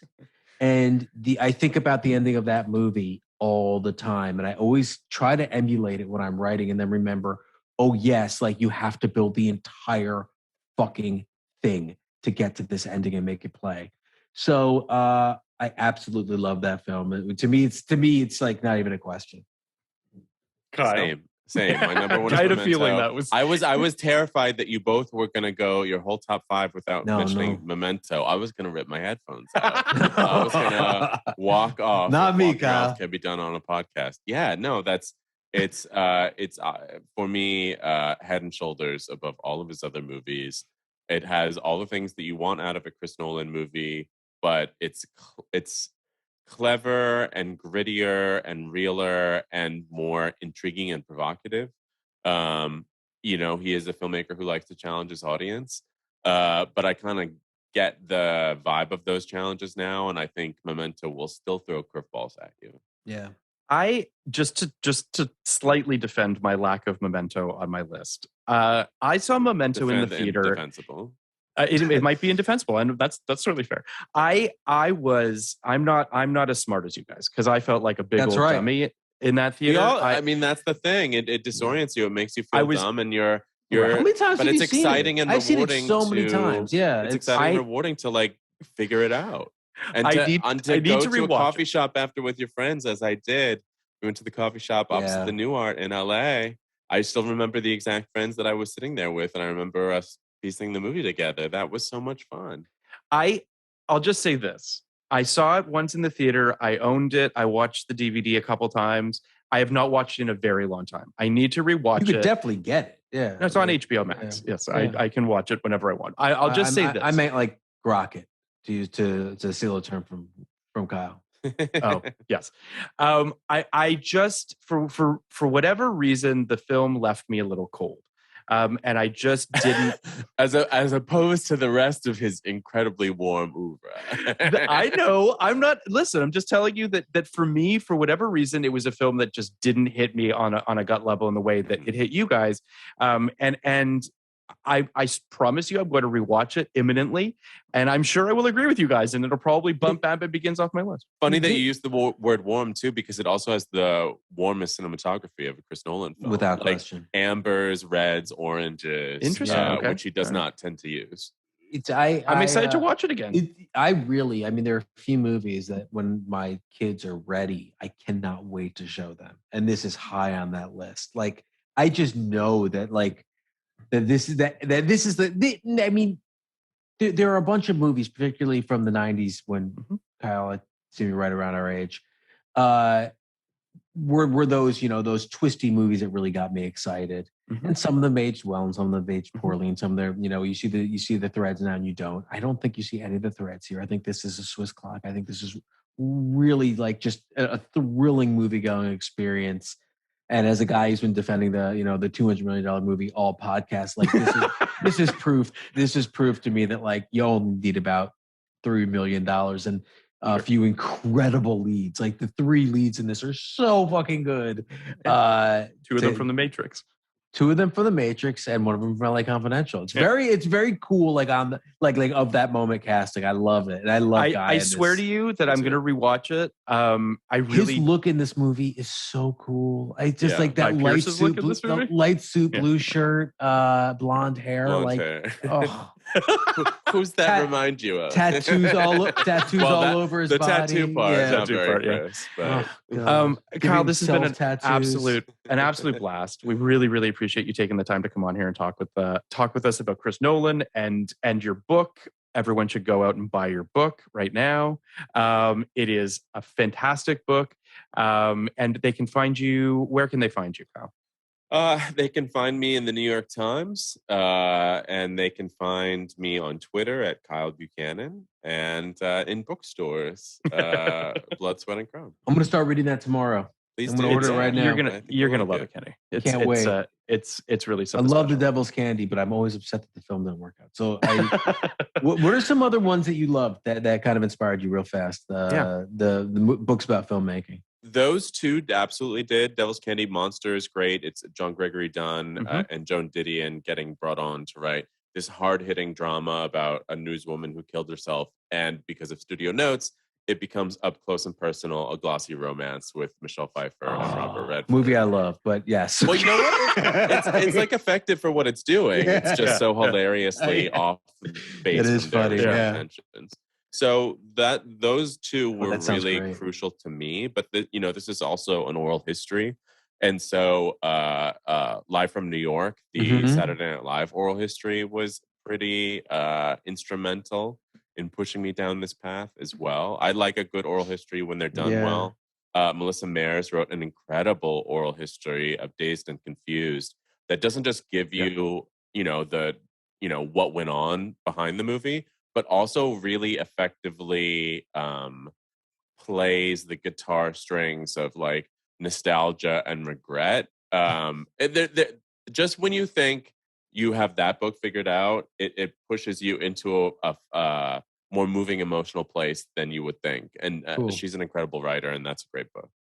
Were there any other films that you considered doing when you sat down to do the Mad Max? / what are you going to do next? This definitely was this book.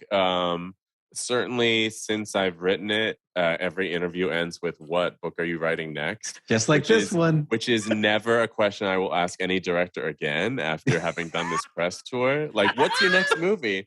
I'm like, listen, I just survived this one. No, you can't push me into doing anything. Yes. I just want to take a vacation. All right, well, do I have Moulin- ideas, so do we'll see. Moulin Rouge for me, if you wouldn't mind. Thank you so much. This was an absolute blast, Kyle, and we look forward to having you thanks, on Kyle. again. It was great. 19